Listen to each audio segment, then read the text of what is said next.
Assalamualaikum warahmatullahi wabarakatuh. Saya Qurratul Aini dengan NIM 2019-7300054.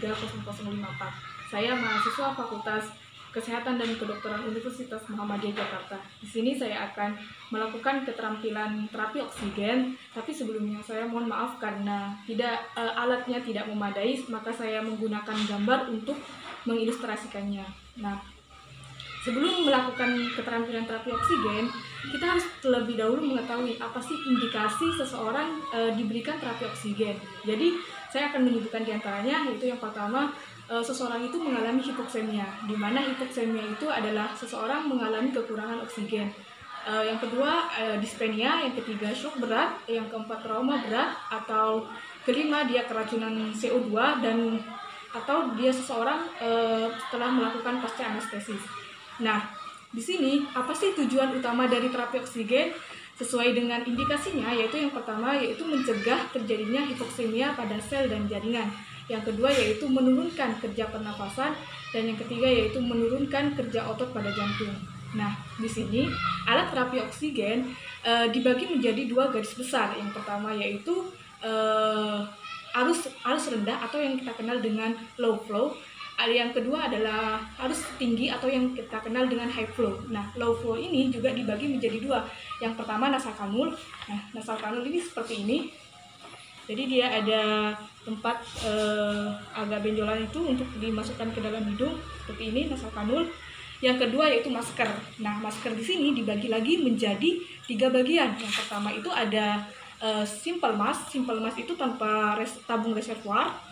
Yang kedua ada non-breathing mask. Non-breathing mask itu dia ada tabung reservoir dan ada katupnya. Nah, apa sih bedanya dengan rebreathing mask?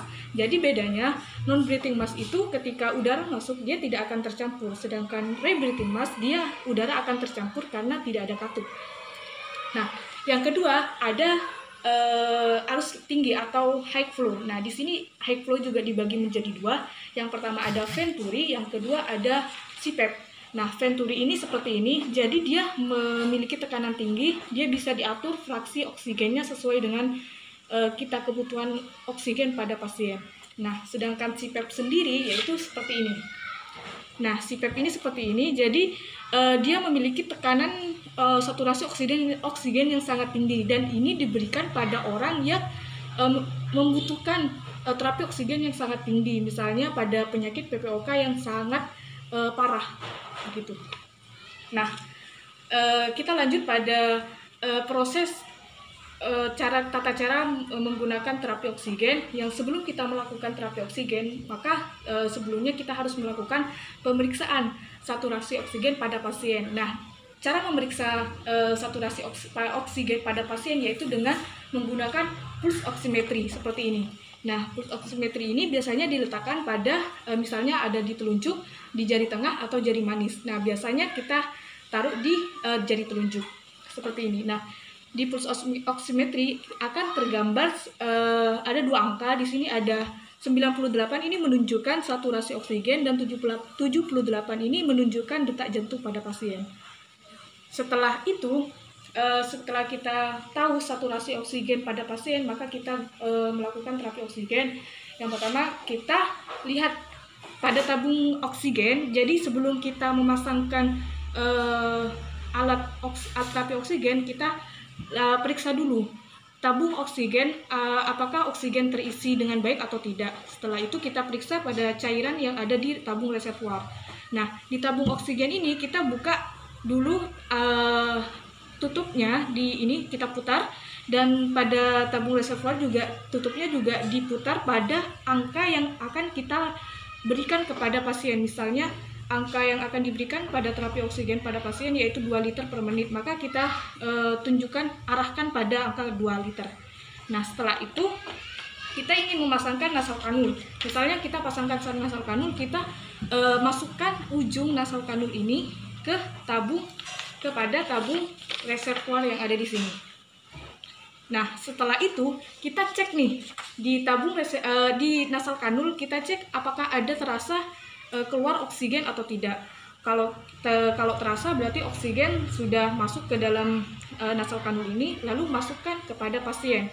Nah, cara memasukkan nasal kanul kepada pasien, kita lihat pada gambar ini. Jadi kita masukkan ke dalam hidung pasien, lalu kita tarik ke belakang telinga pasien, lalu kita kunci di dagu pasien. Nah, setelah ini selesai, proses ini selesai, maka bilang ke pasien bahwa bernafaslah secara normal. Nah, bagaimana dengan cara pemasangan simple mask atau rebreathing mask atau non-rebreathing mask? Jadi pada dasarnya itu semuanya sama, namun bedanya pada rebreathing mask atau non-rebreathing mask, pada saat pengecekan dia dicek dulu terlebih dahulu tabung reservoirnya apakah ada kebocoran atau tidak, lalu rasakan pada tabung oksigennya apakah ada terasa oksigen keluar atau tidak. Nah, setelah itu kita pasangkan pada pasien.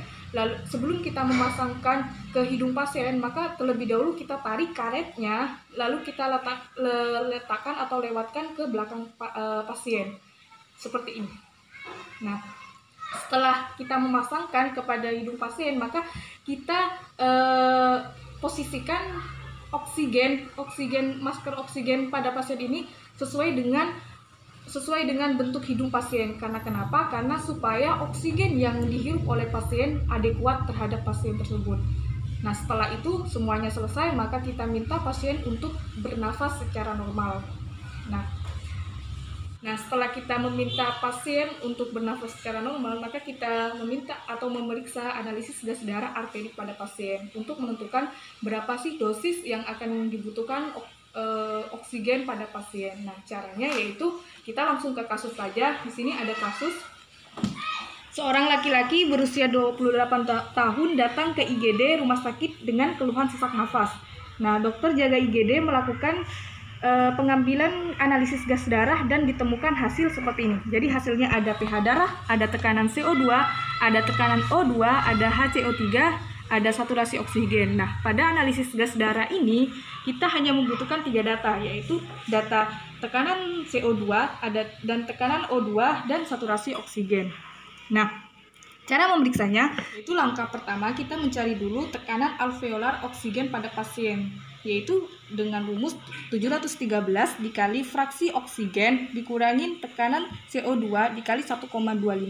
Nah, fraksi oksigen ini didapatkan karena pada kasus ini pasien belum mendapatkan terapi oksigen atau belum mendapatkan bantuan alat oksigen, maka fraksi oksigennya yaitu menggunakan tekanan atmosfer normal di alam, yaitu 0,21. Jadi kita masukkan 713 dikali 0,21 dikurangi tekanan CO2, tekanan arteri CO2 pada pasien yaitu 20,5 dikali 1,25.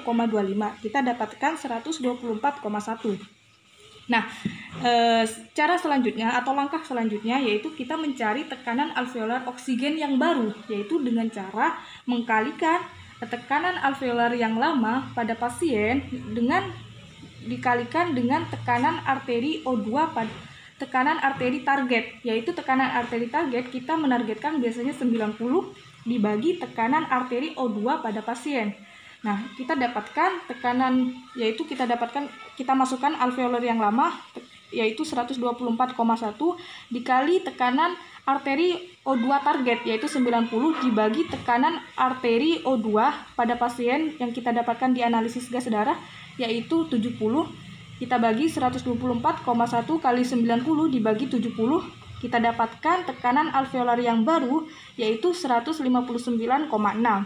Nah, selanjutnya kita mencari fraksi oksigen yang baru yang dibutuhkan oleh pasien, yaitu dengan cara memasukkan tekanan alveolar yang baru tadi ditambah dengan tekanan CO2 yang ada di analisis gas darah dikali 1,25 dibagi 713.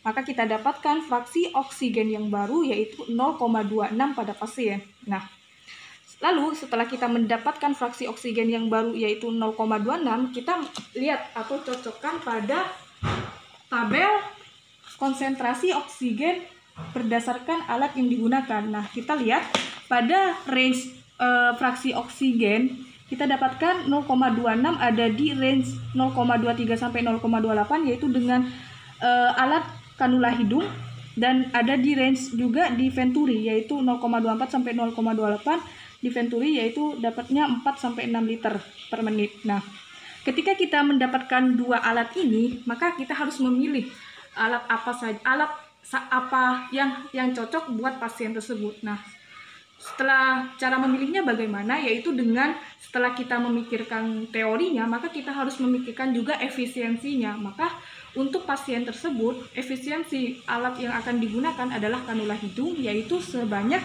2 liter per menit dengan range fraksinya 0,24, 0,23 sampai 0,28. Nah, mungkin itu cara menentukan dosis oksigen yang akan diberikan kepada pasien. Mungkin itu, kurang lebihnya saya mohon maaf. Assalamualaikum warahmatullahi wabarakatuh.